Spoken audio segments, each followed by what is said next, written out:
नमस्कार, स्वागत है आपका न्यूज लॉन्चर पर। मैं हूं अशोक वानखड़े। आम आदमी पार्टी की दिक्कतें कम होती दिखाई नहीं दे रही है। अरविंद केजरीवाल जी का जो हाईकोर्ट ने रुख अपनाया वो तो एक्सपेक्टेड था ही, क्योंकि अब हाईकोर्ट से ज़्यादा उम्मीद लोगों को वैसे भी नहीं है। जो कुछ भी होगा सर्वोच्च न्यायालय में होगा। इसी के बीच उनके कैबिनेट का एक मंत्री ये बोल के इस्तीफा देता है कि वो भ्रष्टाचार के खिलाफ है और दलितों के साथ अन्याय हो रहा है। इसी मंत्री के 12 घंटे पहले उसके घर ईडी पहुंचती है। ऑपरेशन कमल दिल्ली में शुरू हुआ, लेकिन एक तरफ लगातार ED, CBI, income tax, Modi की सरकार पूर्ण रूप से आम आदमी पार्टी को खत्म करने में लगी हुई है।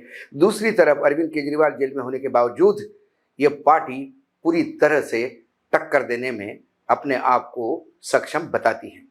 कौन है इसके सेनापति, कौन है इसके सिपाहसालार? आम आदमी पार्टी ये एक आंदोलन से उभरी हुई पार्टी है। यहाँ हर आदमी कार्यकर्ता है और हर आदमी सेनानी। ऐसे एक आदमी से हम बात करने जा रहे हैं। 6 महीने पहले, मैंने 6 महीने तक वो जेल भोग चुके हैं। उनका जेल जाना क्यों, ये उन्हें तो समझ ही नहीं आ रहा है, सुप्रीम कोर्ट को भी समझ में नहीं आया और ईडी बताने में सक्षम ही नहीं थी कि संजय सिंह को उन्होंने जेल में क्यों डाला। अल्टीमेटली ईडी को लिटरली धमकाया गया। सर्वोच्च न्यायालय ने कहा कि यदि आप बोलेंगे नहीं तो हम जब बेल दे देंगे, आपको बोलना होगा कि बेल दे दीजिए। यदि हमने अपने लेवल पे बेल दे के कोई स्ट्रिक्चर पास कर लिए तो ईडी के लिए आगे बहुत तकलीफ होगी। ईडी डरी, उन्होंने संजय सिंह के बेल के लिए परमिशन दे दी कि हमें कोई ऑब्जेक्शन नहीं। संजय सिंह बाहर आए, लेकिन जो आवाज राज्यसभा में दहाड़ती थी, जो आवाज उत्तर प्रदेश से लेकर तमिलनाडु तक और जम्मू कश्मीर से लेकर महाराष्ट्र के मुंबई तक दहाड़ती थी, वो आवाज जरा भी कम नहीं हुई। मानो 6 महीने में उनको ऐसा रियाज हुआ कि वो डबल बूस्टर के साथ बाहर आए और लगातार अपने पार्टी को डिफेंड कर रहे हैं। आज हम उन्हीं संजय सिंह से बात कर रहे हैं। ये पहले एक नेता हो के दूसरे नेता जिससे मैं इंटरव्यू कर रहा हूं, जो जेल में रह के आए हैं ईडी के प्रकोप से। पहला नाम अनिल देशमुख, दूसरा संजय सिंह। संजय भाई प्रणाम। नमस्कार, आपके दर्शकों को नमस्कार। संजय भाई, आप जेल क्यों? मुझे अपने केस के बारे में बोलने की इजाजत नहीं है। अच्छा, मैं ये पूछ रहा हूं कि क्या शराब घोटाला क्या है, ये भी नहीं बता पाओगे आप? हाँ, वो बता दें। तो मुझे बता दीजिए, क्योंकि शराब घोटाला ये एक ऐसा एक घोटाला बताया जा रहा है कि मानो पूरा देश बिक गया हो। एकदम मैं बता रहा हूँ। शराब घोटाला दिल्ली के अंदर भारतीय जनता पार्टी ने किया है और मेरा ये सीधा प्रमाण के साथ कहना है कि आज मैंने कहा भी कि सारे लोग अब कैंपेन ये चलाइए कि कमल छाप दारू घोटाला ये हुआ है।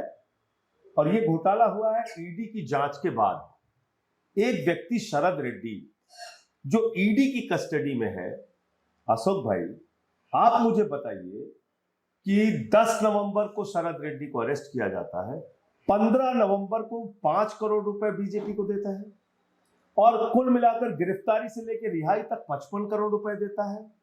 गिरफ्तारी से पहले उसने 5 करोड़ दिए, 60 करोड़ रुपए उस व्यक्ति से लिया जाता है जिसको किंग पिन ईडी ने कहा, संजय सिंह ने नहीं। किंग पिन उसको ईडी ने कहा कि ये मुख्य घोटालेबाज है।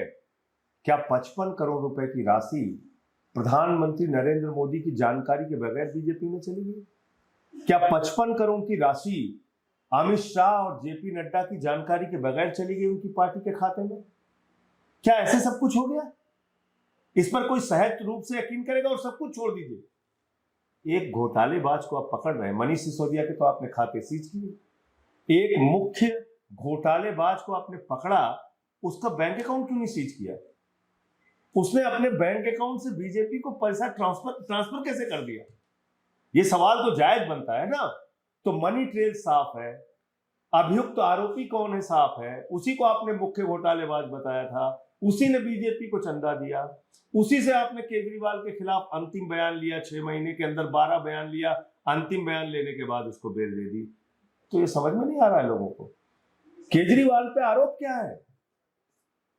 162 गवाह है ईडी के, 162। आपके दर्शकों को पता होना चाहिए इस केस में क्या हो रहा है। ईडी सीबीआई क्या कर रही है, मजाक कैसे हो रहा है जांच एजेंसियों का। आप भी पता, आपको भी लग जाएगा कि कितने दिनों में जांच पूरी होगी। 162 गवाह ईडी के, 294 गवाह सीबीआई के, 456 गवाहों में से मात्र 4 लोगों ने अरविंद केजरीवाल का नाम लिया। और किन परिस्थितियों में लिया? 16 सितंबर को मंगुंटा रेड्डी के घर ईडी का छापा पड़ता है, 10 फरवरी को उसके बेटे राघव रेड्डी को गिरफ्तार कर लिया जाता है, और 16 जुलाई को केजरीवाल के खिलाफ बोलता है, 18 जुलाई को उसको जमानत मिल जाती है। इस दौरान बाप और बेटे मिलकर कुल मिलाकर 10 स्टेटमेंट देते हैं, 8 स्टेटमेंट ईडी छुपा लेती है, अंतिम के 2 स्टेटमेंट रिकॉर्ड पे लगाती है। आप बताइए, जब कोर्ट के सामने आप पूरा तथ्य रखेंगे ही नहीं तो कोर्ट को कैसे पता चलेगा कि भाई सच क्या है? ईडी का दफ्तर कोई म्यूजियम है, कोई रद्दी की टोकरी है, कागज इकट्ठा कर रहे हो वहां पे? भाई मान लीजिए किसी के खिलाफ, संजय सिंह हो, अशोक वानखड़े हो, अरविंद केजरीवाल हो, किसी के खिलाफ जांच एजेंसी ने कोई साक्ष्य रखा तो कोर्ट के लिए रखा है ना, अपने दफ्तर में क्यों छिपाया आपने? और सेक्शन 50 पीएमएलए, अशोक भाई आप तो जानते होंगे कि उसमें कोई व्यक्ति झूठा बयान दे ही नहीं सकता। हमें बताया जाता है कि इसमें आप झूठा बयान बिल्कुल नहीं दे सकते वरना आपके खिलाफ कार्रवाई होगी। तो या तो पहले के 8 बयान उसके झूठे थे तो कार्रवाई होनी चाहिए थी, अंतिम बयान सच था, या अंतिम का बयान झूठा है, पहले के 8 बयान सच है तो भी कार्रवाई उसके खिलाफ झूठा बयान देने की होनी चाहिए। या मैं पूछूंगा, जो हाईकोर्ट के जज की टिप्पणी थी कि जो ईडी ने हमको बताया उससे घोटाला हुआ ऐसा लगता है, तो ईडी ने ऐसा क्या बताया जैसा उनको लगता है कि घोटाला हुआ? मात्र स्टेटमेंट है, मात्र स्टेटमेंट है या और कुछ स्टेटमेंट? रिकवरी कहाँ है आप मुझे बताइए ना, 1 रुपए क्या केजरीवाल के घर से रिकवरी हुई? नहीं, वो तो ये कह रहे, वो तो ये कह रहे कि ये कैश था और कैश वेंडर को दे दिया, तो उसमें कोई हिसाब किताब ही नहीं है। अरे तो भाई आपने एक काल्पनिक घोटाला तैयार किया ना, यहाँ तो साफ साफ मनी ट्रेल दिख रहा है, कहीं आपको खोजना ही नहीं। 60 करोड़ रुपए बीजेपी के खाते में गए हैं, इधर उधर नहीं। प्यार उनका चोरी चुपके नहीं हुआ, खुलेआम दिलदारी से प्यार हुआ है उनका, मोहब्बत किंग पिन के साथ, शराब के मुख्य घोटालेबाज के साथ। किसका हुआ? कमल छाप दारू घोटाला वालों का पैसा लिया उन्होंने। मैं ओरिजिनल पॉइंट पे आता हूँ। हाँ। क्या नई एक्साइज पॉलिसी घोटाला था? कौन सी? ये जो नई जिस एक्साइज पॉलिसी के तहत एकदम घोटाला नहीं था। और अशोक भाई, अगर वो पॉलिसी यहां पर लागू होती तो दिल्ली का रेवेन्यू कलेक्शन भी बढ़ता, और जिस तरह से प्रोपेगेंडा करके शराब के ठेके बंद कराए गए, यानी कि पिछली पॉलिसी में जितने ठेके थे उतने ही ठेके इस पॉलिसी में थे, लेकिन रेवेन्यू कलेक्शन, क्योंकि लाइसेंस फीस हमने बढ़ाई थी, रेवेन्यू कलेक्शन सरकार का बढ़ता, लेकिन ये पॉलिसी जमीन पे ठीक से उतरने ही नहीं दी गई, जिसके कारण से हमें पॉलिसी वापस लेनी पड़ी। नहीं तो आप कहते हैं पॉलिसी क्यों वापस लिया? हाँ। आपने पंजाब में यही पॉलिसी है, वहां आप देखिए, वहां पे एक्साइज का रेवेन्यू बढ़ा है, एक्साइज का रेवेन्यू बढ़ा है, लेकिन ऐसा दुष्प्रचार करके आपने झूठा मुकदमा केजरीवाल जी के खिलाफ बनाया। आपका मकसद ही गिरफ्तार करना था।